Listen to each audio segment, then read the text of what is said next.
Las pasadas elecciones, consideradas las más grandes de la historia del país, ello por el número de cargos que estuvieron en contienda, pasará a la historia no solo por este aspecto, sino también por ser una de las más violentas de la historia moderna de la que se tenga recuerdo. Y es que según los datos de algunas consultoras, el pasado proceso electoral arrojó un total de 782 agresiones. De estas, 737 fue a víctimas de golpizas, amenazas y secuestros. 518 eran aspirantes o candidatos a un puesto público de los 3 niveles de gobierno, 120 militantes de partidos políticos y 99 representantes y autoridades electas. De los 518 aspirantes en este supuesto, 202 fueron mujeres.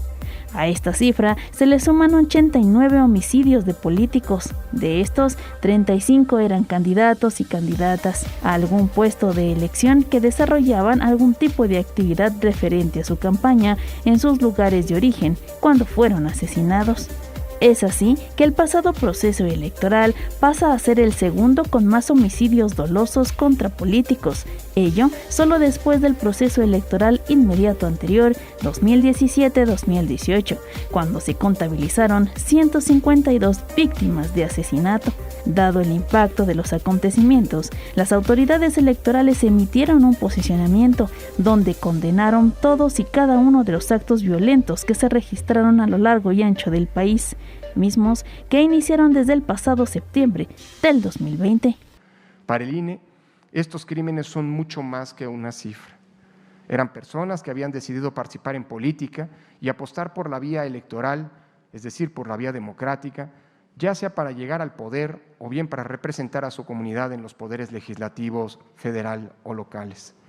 Son personas que participaban en el juego democrático y que en sentido contrario a la apuesta del crimen organizado, buscaban dirimir las naturales diferencias de la política por la vía electoral, que es, insisto, la vía pacífica y civilizada que afortunadamente México ha logrado construir durante las últimas décadas. Como parte de los esfuerzos para evitar la ola de violencia contra candidatas y candidatos, el presidente de México, Andrés Manuel López Obrador, puso en marcha el mecanismo para proteger a las y los candidatos en marzo del presente año. Lo anterior, ante los ya registrados hechos suscitados desde el mes de septiembre del 2020 y que contaban con claros tintes políticos. Mecanismo que una vez concluidas las elecciones resultó para algunos cuestionable, dados los resultados que se arrojaron en torno a los hechos delictivos y muertes en el ámbito electoral. Entonces, queremos que se termine con esos actos intimidatorios, de agresión y de intervencionismo en asuntos que no les corresponden a los grupos, a las mafias, y que son asuntos de los ciudadanos, que es parte de la democracia, que el pueblo elija libremente a sus dirigentes y también que los candidatos puedan ejercer sus derechos constitucionales.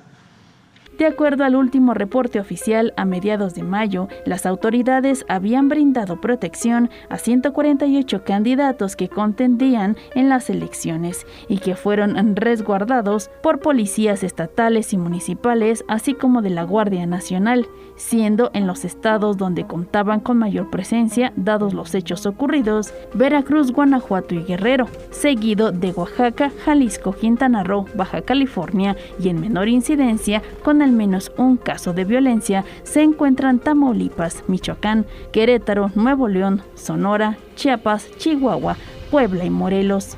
En este proceso, la violencia no cesó ni siquiera el día de la jornada electoral, alcanzando algunos hechos como personas fallecidas y robo de boletas en Oaxaca, el asesinato de un conductor de una camioneta que transportaba propaganda política en la Ciudad de México, una cabeza humana arrojada a una casilla en Tijuana, ataques en Guanajuato, detonaciones de armas de fuego en Puebla, una bomba de gas lacrimógeno en una casilla en Hidalgo, disturbios en algunos municipios de Veracruz, entre otros.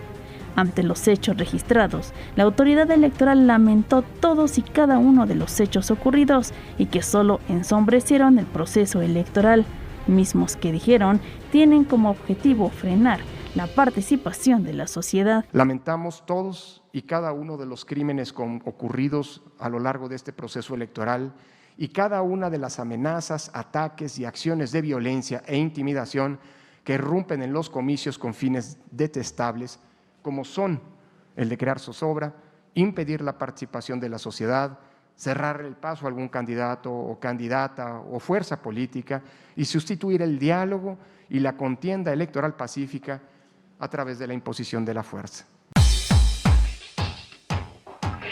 Pese a los hechos de violencia que empañaron el inicio, desarrollo y desenlace del proceso electoral 2020-2021, para las autoridades en la materia se tuvo una importante participación ciudadana que supera el 50%. Ello, pese a que no se logró el 100% de la instalación de las casillas y siendo la causa principal las cuestiones de seguridad. Fue así como se celebraron las denominadas las elecciones más grandes de la historia, las cuales serán recordadas no solo por los cargos que se eligieron, sino por ser las segundas elecciones más violentas de la historia, siendo el llamado a las autoridades competentes el que se investiguen cada uno de los casos y se sancione a los responsables. Asimismo, es importante no olvidar que estas elecciones se suman al haber sido celebradas ante una adversidad sanitaria causada por la pandemia del COVID-19, situaciones que fueron sin duda un reto no solo para las autoridades electorales,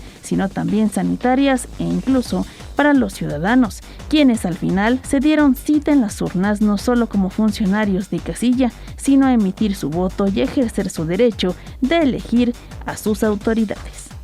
Informó para Noticias RTQ, Viviana Ávila.